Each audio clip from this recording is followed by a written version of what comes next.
Hello, it's me. Here we are again for guess what? Yep, another story. Oh, but wait, it's not a story. Again. She keeps doing this.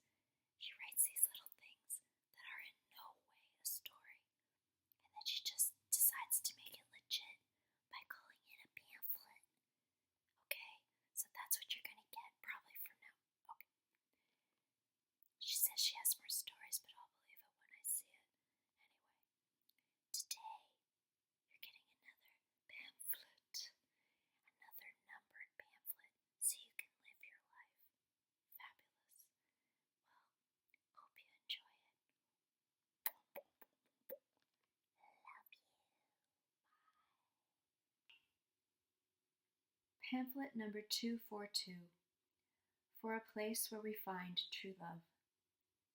We know when someone is telling the truth. We just know. When someone says, I'm a painter, I'm a writer, I'm a dancer, a DJ, a singer, a clockmaker, we know if they're lying. How? Does the truth just sound different? Simple as that? Or is it dependent upon each individual's intuition? Well, that doesn't seem right. Doesn't seem fair. Is there a universal truth? One that we are all tapped into in our collective consciousness? How do we make mistakes then? How do some liars get so far, take us so far down the garden path? And how do some of us remain unaffected, knowing the lie, knowing the truth? Does it have to do with intelligence? Perhaps, somewhat.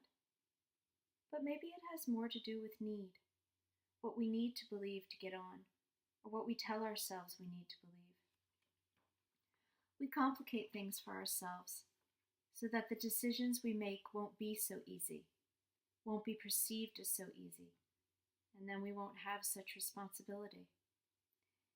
If the decision was difficult because of complications, we bear less of the cost of it. Life is complicated. People are complicated. Everything is so delicate, so final, so important. And maybe this is what blinds us.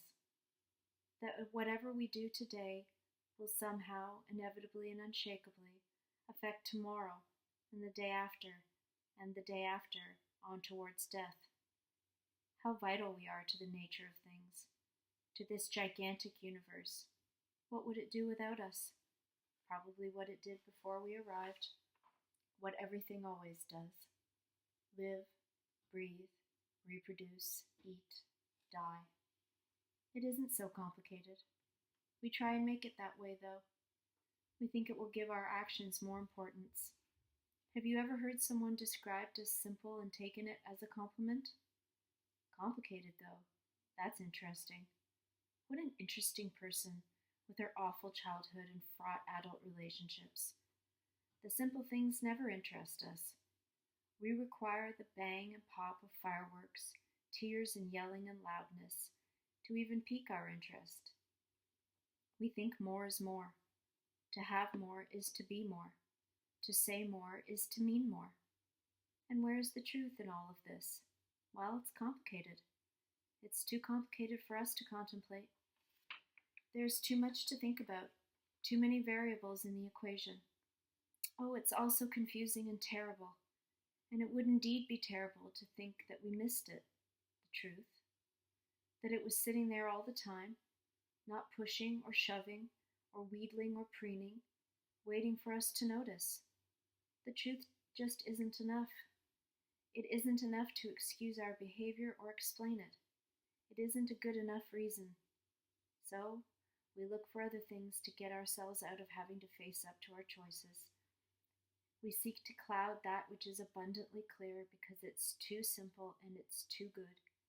And if we acknowledged it, not only would we have to acknowledge the good in ourselves and all of the responsibility that comes with that, but we'd also have to recognize our failure in the denial of the truth that was there all the time, that was there for everyone, in every place, that was supposed to save us from ourselves, the one rule that was supposed to make everything easier.